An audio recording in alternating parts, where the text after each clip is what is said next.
Hi, my name's Courtney, and this is my labor and delivery story.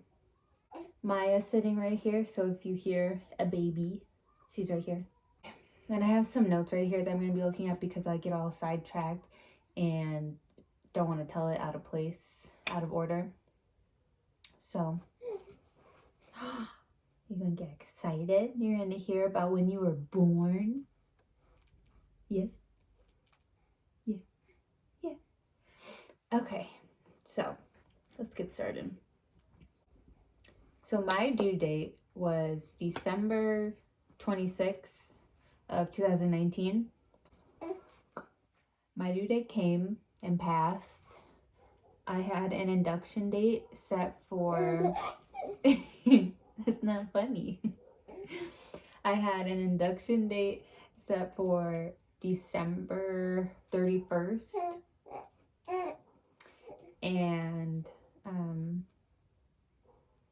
so on December 31st, I called the hospital and was like, hey, they told me to call. What time should I come in today? And they were like, call back later because it's really, really busy today. We have a lot of pregnant women. Oh, he spit out. They were like, we have a lot of pregnant women in today that are giving birth, so call back later and we'll let you know if any rooms clear up. So I kept calling back. I probably called back like 3 times that day. And they said that they couldn't take me that day, so they told me to call back in the morning, that they'll definitely have a room for me the next morning. So I think I called them back at like 8. It was probably like, no, I think it was like 7 a.m. I called them back because I was very eager to get Maya out. Yes. And so I called them back at 7 a.m.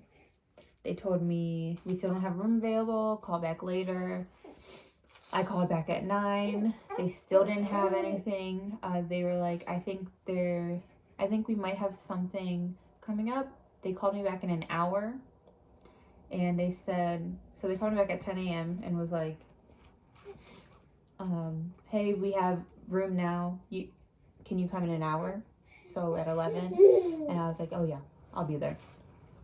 So I ate, took a shower, because that was the last time I was going to be able to take a long shower by myself. Yeah. Now I just take baths with you all the time. Yeah. They're so much fun. So I just ate, showered, and then we went straight to the hospital, which was like 30 minutes away from my house. Is this exciting? You like it? So I was, at that point, I was 41 weeks. And we got to the hospital at 11, like they said, probably like a couple minutes late, but you know. So as soon as we got there, they checked us into our room. I registered online first because I heard it helps process. I just had like a couple more papers to fill out or sign. I really didn't fill out anything else. I just signed papers. And then, yeah. And then they checked us right into our room. It was pretty fast. Yeah. The hospital was really nice, very clean. I gave birth at Memorial North Hospital in Colorado. So they checked us in. They started me on some fluids and then gave me my first pill. And I don't remember what the pill is called, but it's a tiny little pill that they stick up your hoo-ha, and they give it to you every 3 hours. So my first pill, I think I took it at 12. Because it wasn't like, it wasn't like right away, but I think I took the first one at like 12. They checked me also, and I was 1 centimeter dilated the first time she checked me. And also I think it's called strep group B. I think that's what it's called. I have to look it up. But so prior to that, I couldn't get a membrane sweep done. I know a lot of women get them done like the week of their due date. I was pretty much just chilling. I was having contractions. I was pretty much having contractions for like 2 weeks. No, maybe like a week. But they weren't, I was having Braxton Hicks contractions. So they weren't intense and they weren't like, they weren't constant. It was like random, or it would happen like in the morning and then probably for like 2-3 hours in the morning and then stop. So I was having those on and off like all week. So that was the same thing that was happening as soon as when I was in the hospital for the first few hours. That was like the same feeling. I was having contractions that were mild, and they were consistent, but they were very mild. So she was giving me that pill that goes up there every 3 hours. And then every 4 hours, I was getting medicine for the strep. What's that called? Strep group B, I think. She was giving me that medicine for that every 4 hours. And that shit burns. Like, that's painful. Your whole arm burns. Yeah, it hurt.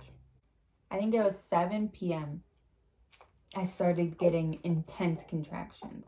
So they were already constant, but now they're starting to pick up. Like, it was starting to hurt. Because before, it wasn't hurting. So it was like that pretty much all night. And I was also, every time she would put the pill in, she would check me. Yeah. So every time she put in a pill, I was getting checked. And every single time I was getting checked, I was only 1 centimeter dilated this whole time. The next morning, like a new group of nurses came in, and the head nurse came in and she checked me and she was like, I think we should do a balloon.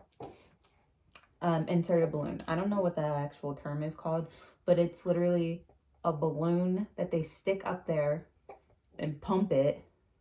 They crank you open. Yeah, that's what happened. They crank you open, they stick in a balloon, they pump up the balloon, and it's supposed to help make you dilated. It's supposed to speed up things. That was so painful. It hurt so bad. And the head nurse that did it, by the way, was so rough. I feel like if somebody else, because when she checked me, that it was painful. I was literally scooting backwards in the chair like this because it was so painful when she checked me. And then, but with every other nurse, it was fine. It was uncomfortable, but it was bearable. I wasn't scooting backwards. And then with her, I was literally like trying to run away from her. And then when she stuck in the balloon, I wanted to die. Like, that was probably the most painful part. It hurt so bad. And I think if a different nurse would have done it, it would have been better, because she was just so rough with everything that she did. It was rough. Everything she did hurt. Every time she touched me, it hurt. So I didn't like her. She was nice, I guess, but really rough. So they did the balloon. After that, I started getting really bad, they call it back labor or back contractions. So I wasn't really getting like normal contractions like in my stomach or like my lower abdomen. I was getting them all in my lower back. So yeah. So I had Robert rubbing my back with this like little massage ball thing. I think I have it. Robert was using this. It's like a little thing. It feels really good on your back. So he was taking this and rubbing it all over my lower back. Highly recommend you get this. I know not everybody goes through back labor, but if you do, you're gonna want something massaging your back. So he was using that, rubbing that all over my back. And I forgot to say, I got the balloon put in. I got the balloon put in at 6 a.m. So she woke me up at 6 a.m. did the balloon. I started getting back labor. And then, so he was rubbing my back the whole time, and all of a sudden, we heard this pop, and then fluid started rushing out of me. So I was like, yeah. So I was like, oh my God, my water broke. Like, that's good. The balloon helped. Like, it's progressing. No. We called in the nurse, and she was like, what were you doing? Your balloon popped. Like, it was my fault. I was literally just sitting there. And I guess the nurse put in the wrong size balloon, so she overfilled it. They put in like water, silicone. I don't know what they put in there. They put in something. Yeah, they put something in there, and so like when it popped, all that fluid came out. It wasn't my water. So yeah, she was like, what were you doing that it popped? And I was like, nothing. Like, you guys, it wasn't funny at the time. That hurt. Yes. So, so they put in the wrong size. They were like, I'm gonna wait another hour to check you. We'll see if the balloon even did anything, since it was only in there for an hour.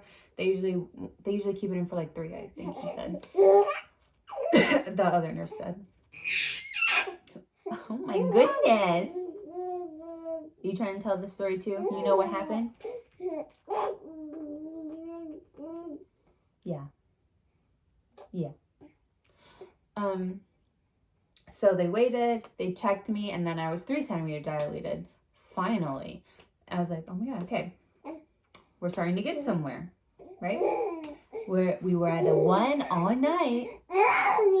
Yeah, and now we're at a 3.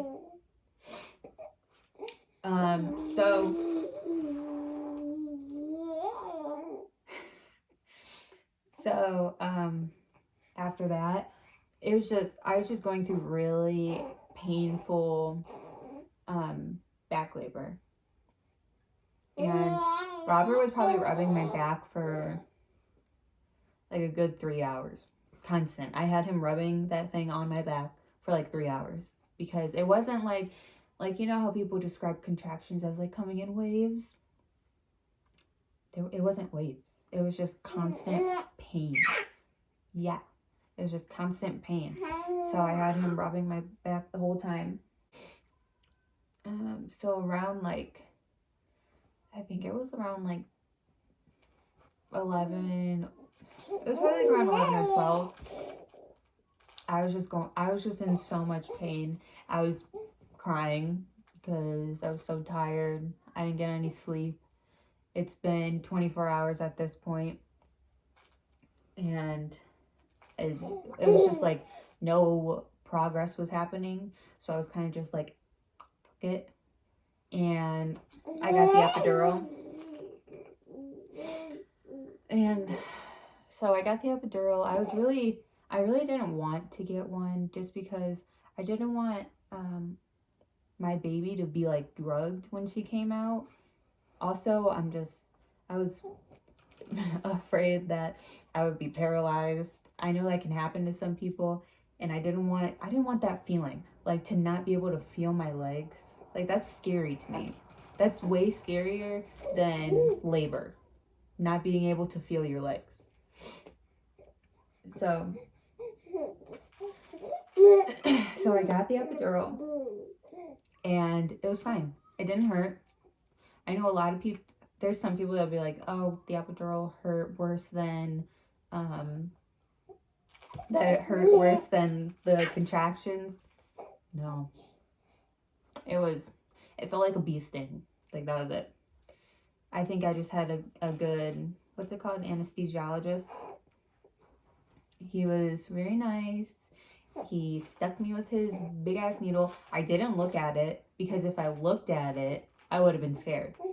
I'd have been very scared. I think he had to do it twice because he was like, okay, so how are you feeling? And one side I could feel still. Like, I was like, I think it was my left. I was like, I can still feel pain in my left side. Yeah. So he did whatever, and it was good. I could still feel my legs, so I wasn't that scared anymore, because that was like the biggest thing. I didn't want to not be able to feel my legs. I could feel my legs. I could actually move them a little. Not like, I don't think I could have walked around, but I could feel my legs still and like move them. So they did that. I was still getting the pill put in me. I was every 3 hours. I was still getting the medicine for the strep group B thing. I was still getting that every 4 hours in my IV.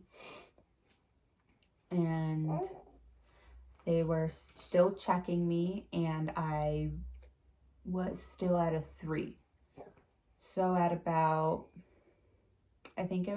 2, they were like, I think you're dilated enough to where we could break your water, and hopefully it will speed the process along, because that's what normally happens. Your water breaks, and then things start to pick up. Your contractions usually start hurting more, you know.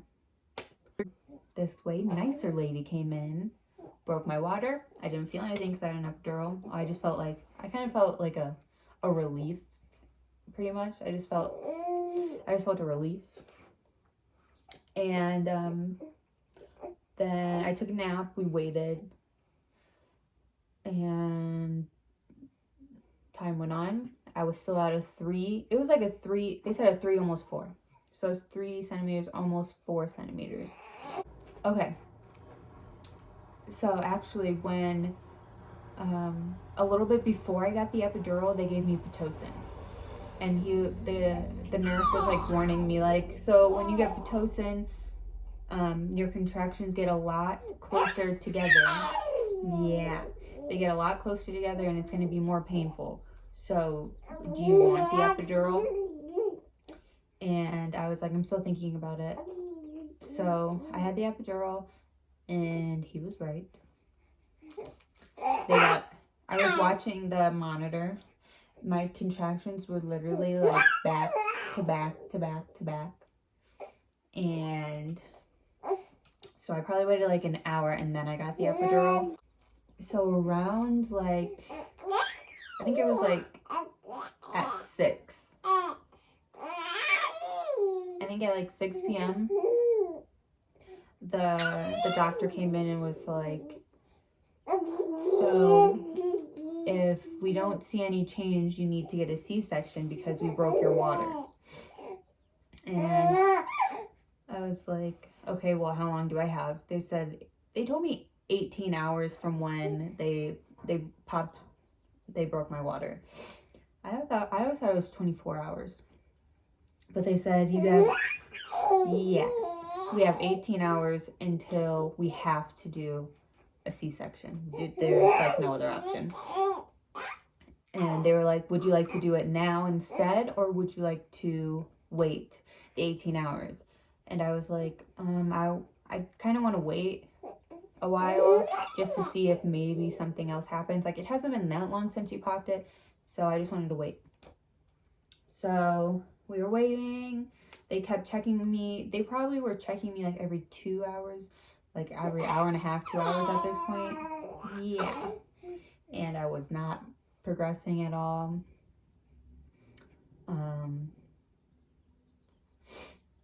I was still 3 centimeters dilated.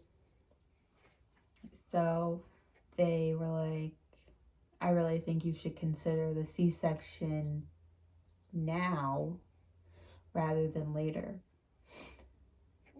I was like, okay, like give me another like 2 hours. I still want to think about it because I really, really didn't want to get a C-section. And at this point, I started getting, yes. I was extremely tired. I was dozing in and out. I would like fall asleep for like 30 minutes and then wake up and like my eyes, I was literally like dozing off. And I was throwing up a lot. I had to have thrown up like 10 times. Every time I would drink some water, I would throw up. And I think that's, I think I heard people say that's like a symptom of the epidural. And then I also heard people say that it means that you're about to give birth. I've heard people say that they were throwing up like right before they gave birth. I don't know why I was throwing up. So I thought like maybe things were progressing since I was throwing up so much. My body was so tired. And then I started getting this really intense pain down in my pubic area. My like pelvis bone? Is that what it's called? It felt like her head. Oh my goodness. It felt like her head was sitting on my bone and being like pushed down. That's what it felt like. But it was it wasn't contractions. It wasn't a wave. It was this pressure. It felt like our bones were like rubbing together. That's what I felt like. And this nurse, at this point I got a new nurse because I've been there for so long. I had so many nurses. Yes. So this nurse, this was the first time I was meeting her, and the first thing that she said was, first of all, I was crying because this pain was hurting so bad. Robert called the nurse in and was like, she had an epidural. I don't know why she shouldn't be feeling this pain, you know? Yeah. So this nurse was like, why'd you get the epidural? You're supposed to be natural. Why wouldn't you do this natural? Like, yeah. Like, that shit pissed me off. Why would you? That's just like not something that you say to someone. Like, I was already disappointed in myself for getting the epidural, and then she said that. Yeah, it was annoying. Like don't talk to me. So I didn't like her. And then she's like, so you're feeling some pain? And I was like, yeah, it's like on my pelvis bone or whatever. And she's like, okay, so your hips hurt. And I was like, no, it's right here. Like, am I the only one that thinks hips are like your hips, the outside? She's like, your pelvis bone and your hips are all the same thing. It's connected. And I was like, okay, well, I'm not feeling it on my hips. I'm feeling it on here. And yeah, she was just so irritating. And then she tried to like show me. She's like, so you have your hip bone and then your pelvis. And I was just like, no, like, stop talking. I'm in pain. Like, I don't want to hear this. And I don't like you. Like, you know? Like, just stop talking. So, she called in another nurse. I think she could tell that I didn't like her. Because I was just, like, looking at her like, just help me out, you know? So another nurse came in and she showed me like the epidural button because I didn't even know that I had it. There's a button that you could press to administer more epidural, and you could push it. You have to wait at least 3 minutes in between, and it'll dose like more epidural to your body. So I was pressing that button every 3 minutes, and it was not doing anything. I could still feel the pain. I was like, this isn't working. So somebody else came in and was like, we could give you like this, I forget what it's called, but it's like, sort of like block or something. Like, it's like a higher dose. So they gave me that, and I finally felt relief. Yes. And so I thought, since I was feeling that, I was like, maybe she's coming down. Maybe I'm more dilated. Maybe I don't have to get a C-section. I got checked again. Still 3 centimeters dilated. And I was also switching positions. Like I had the one of those, like a peanut ball, I think that's what they're called. I had those. I was doing all these different positions. Nothing was working. Yeah. You're so talkative. Yeah. Yeah. So at this point, they're like, I really think you should get, you need a C-section pretty much. They were like, just, your doctor already left for the night, but we can call her back and she'll come right back and we can do the C-section. So I finally said, okay, let's do it. And it was like 10 p.m. at night. And like, as soon as I said, okay, it was like a go. Yeah. Yeah, they were like ready for the C-section like 20 minutes later, which was really, I was like just surprised. I was like, oh, they're not playing around. They're ready. Then my doctor was already back. I was still super tired. I was like thinking about maybe I should just do it in the morning because I could rest tonight and then go ahead. And the doctor was like, no, I really think you should do it now. So I listened to the doctor. And I really didn't want a C-section.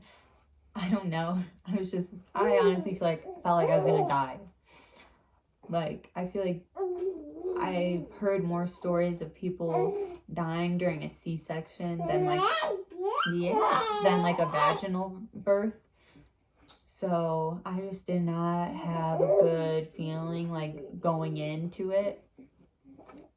And the fact that I was like just so like drugged up and so in and out of it, I didn't have a good feeling going in. So I was very nervous. Yes.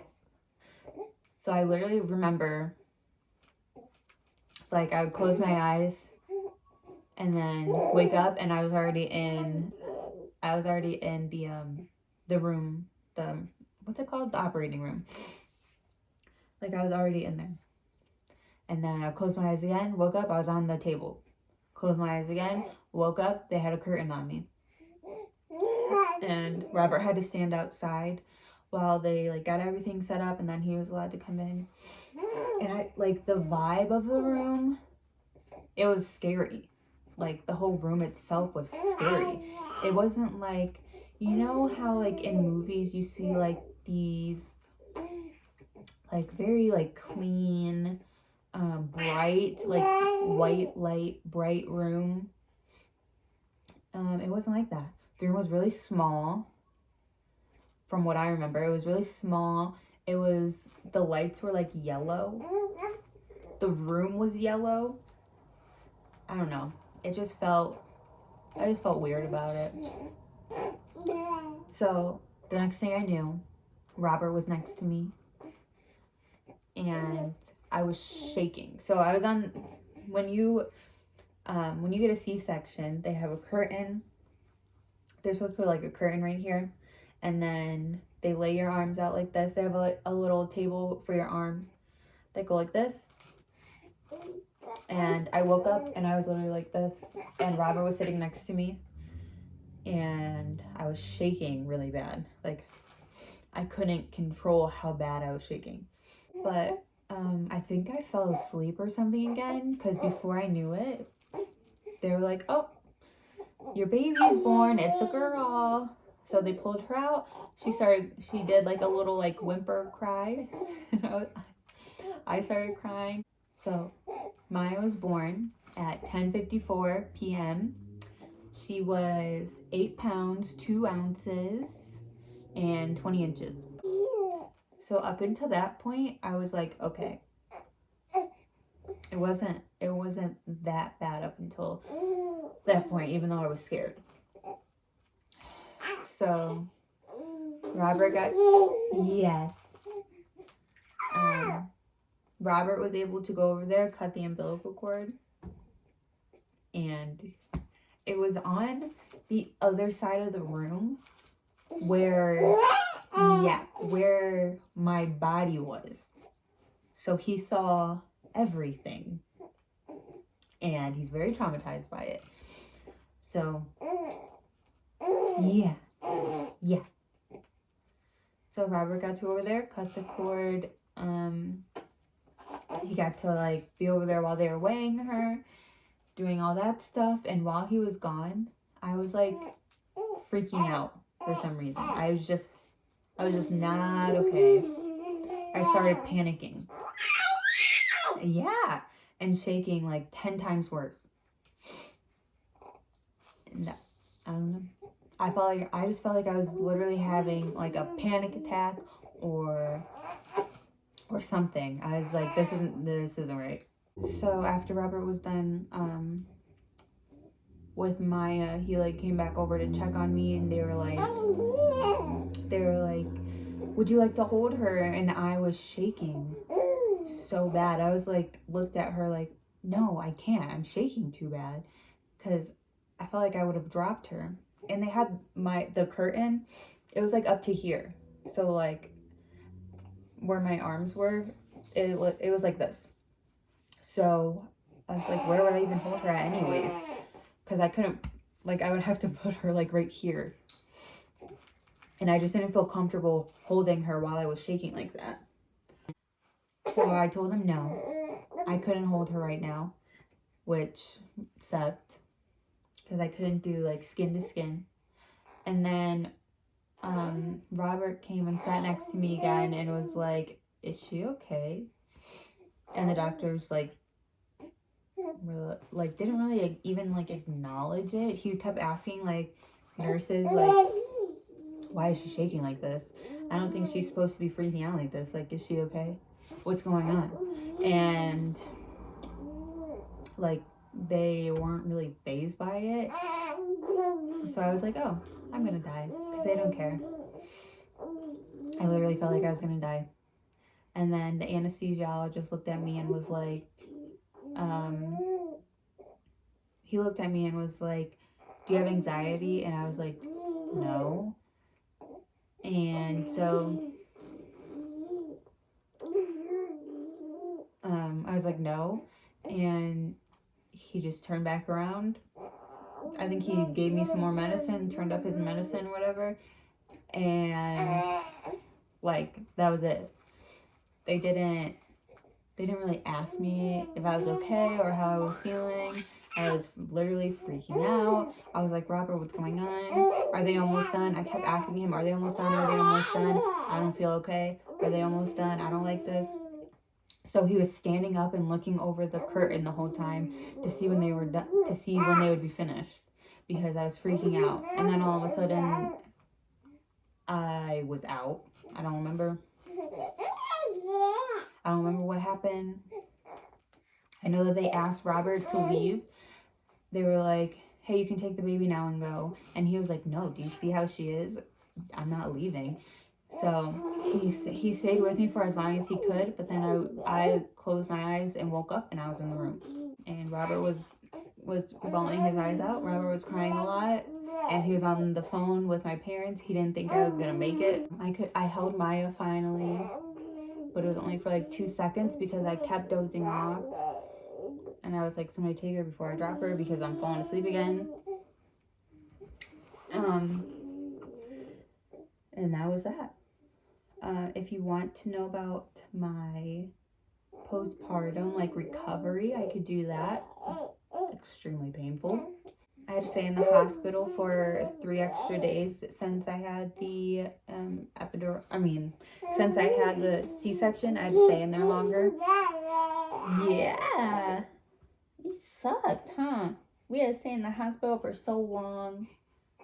Oh, I know. Yeah. That was my video. That was it was my labor and delivery video. So, hope you guys enjoyed. Wow. That is a good fart.